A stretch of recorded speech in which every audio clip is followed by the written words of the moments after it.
Om Shri Paramatmane Namaha. Srimad Bhagavad Gita, Chapter 13. The Yoga of the Discrimination between the Kshetra and the Knower of the Kshetra. Shri Bhagavan said, this body, Arjuna, is termed as the field, Kshetra, and he who knows it is called the knower of the field, Kshetrajna, by the sages discerning the truth about both.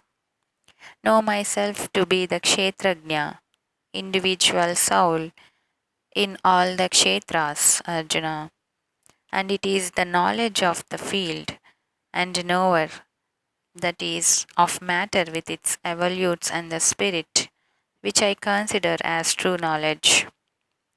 What that field or kshetra is and what is its nature, what are its modifications, and from what causes what effects have arisen, and also who its knower, Kshetrajna, is and what is his glory.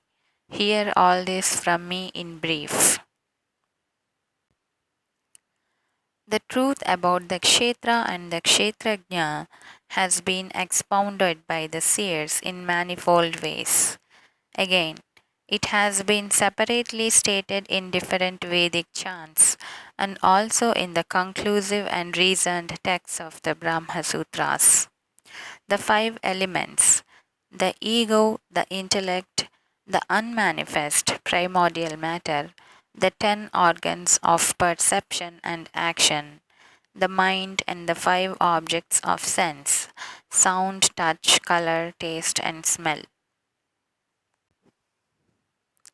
Also, desire, aversion, pleasure, pain, the physical body, consciousness, firmness, thus in the kshetra with its evolutes, briefly stated.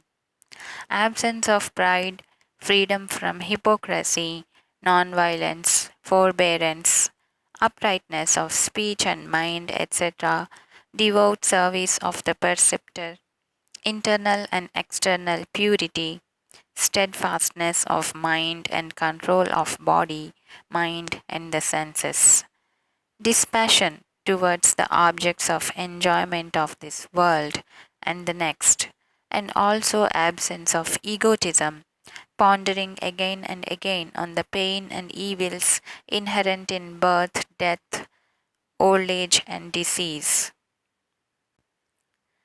absence of attachment and the sense of mindness in respect of son, wife, home, etc., and constant equipoise of mind both in favorable and unfavorable circumstances.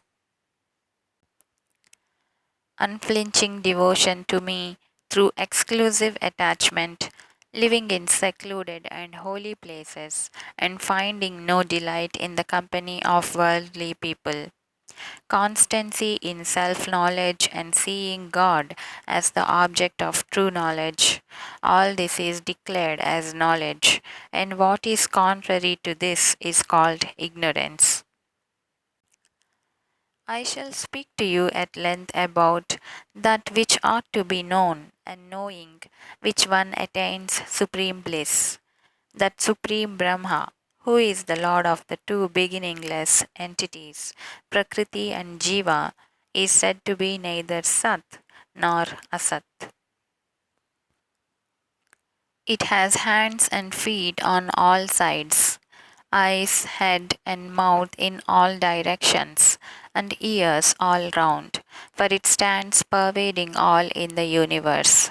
Though perceiving all sense objects, it is really speaking devoid of all senses. Though unattached, it is the sustainer of all nonetheless. And though attributeless, it is the enjoyer of gunas, the three modes of Prakriti. It exists without and within all beings and constitutes the moving and the unmoving creation as well. And by reason of its subtlety, it is incomprehensible. It is close at hand and stands afar too. Though integral like space in its undivided aspect, It appears divided as it were in all animate and inanimate beings, and that Godhead, which is the only object worth knowing, is the sustainer of beings as Vishnu, the destroyer as Rudra, and the creator of all as Brahma. That Supreme Brahma is said to be the light of all lights and entirely beyond Maya. That Godhead is knowledge itself, worth knowing and worth attaining through the real wisdom, and is particularly abiding in the hearts of all. Thus, the truth of the kshetra and knowledge, as well as of the object worth knowing, that is God, has been briefly discussed. Knowing this in reality, my devotee attains to my being. Prakriti and Purusha know both these as beginningless, and know all modifications such as likes and dislikes, etc., and all objects constituted of the three gunas as born of Prakriti. Prakriti is said to be responsible for bringing forth the evolutes and the instruments, while the individual soul is declared to be responsible for the experience of joys and sorrows. Only the Purusha, in association with Prakriti, experiences objects of the nature of the three gunas evolved from Prakriti, and it is attachment with these gunas that is responsible for the birth of this soul in good and evil wombs. The spirit dwelling in this body is really the same as the Supreme. He has been spoken of as the witness, the true guide, the sustainer of all, the experiencer, as the embodied soul, the overlord and the absolute as well.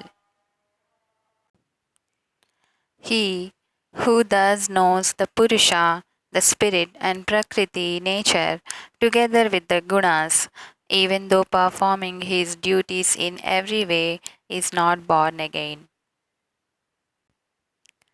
Some, by meditation, behold the Supreme Spirit in the heart with the help of their refined and sharp intellect.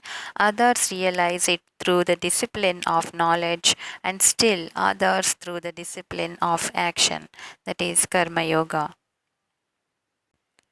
Other dull witted persons, however, not knowing thus, worship even as they have heard from others, the knowers of truth, and even those who are thus devoted to what they have heard are able to cross the ocean of mundane existence in the shape of death. Arjuna, whatsoever being, the moving or unmoving, is born. Know it as emanated through the union of kshetra, matter, and the kshetrajna, spirit. He alone truly sees, who sees the Supreme Lord as imperishable and abiding equally in all perishable beings, both animate and inanimate. For by seeing the Supreme Lord equally present in all, he does not kill the self by himself, and thereby attains the supreme state. He who sees that all actions are performed in every way by nature, Prakriti, and the self as the non doer, he alone verily sees. The moment man perceives the diversified existence of beings as rooted in the one Supreme Spirit and the spreading forth of all beings from the same, that very moment he attains Brahma, who is truth consciousness and bliss solidified. Arjuna, being without beginning and without attributes, this indestructible Supreme Spirit, though dwelling in the body, in fact, does nothing nor gets tainted. As the all pervading ether is not contaminated by reason of its subtlety, though permeating the body, the self is not affected by the attributes of the body due to its attributeless character. Arjuna, As the one sun illumines this entire universe, so the one Atma illumines the whole Kshetra. Those who thus perceive with the eye of wisdom the difference between the Kshetra and Kshetrajna and the phenomenon of liberation from Prakriti with her evolutes reach the Supreme Eternal Spirit. Thus, in the Upanishad sung by the Lord, the science of Brahma, the scripture of yoga, the dialogue between Sri Krishna and Arjuna ends the 13th chapter entitled The Yoga of Discrimination between the Field and the Knower of the Field.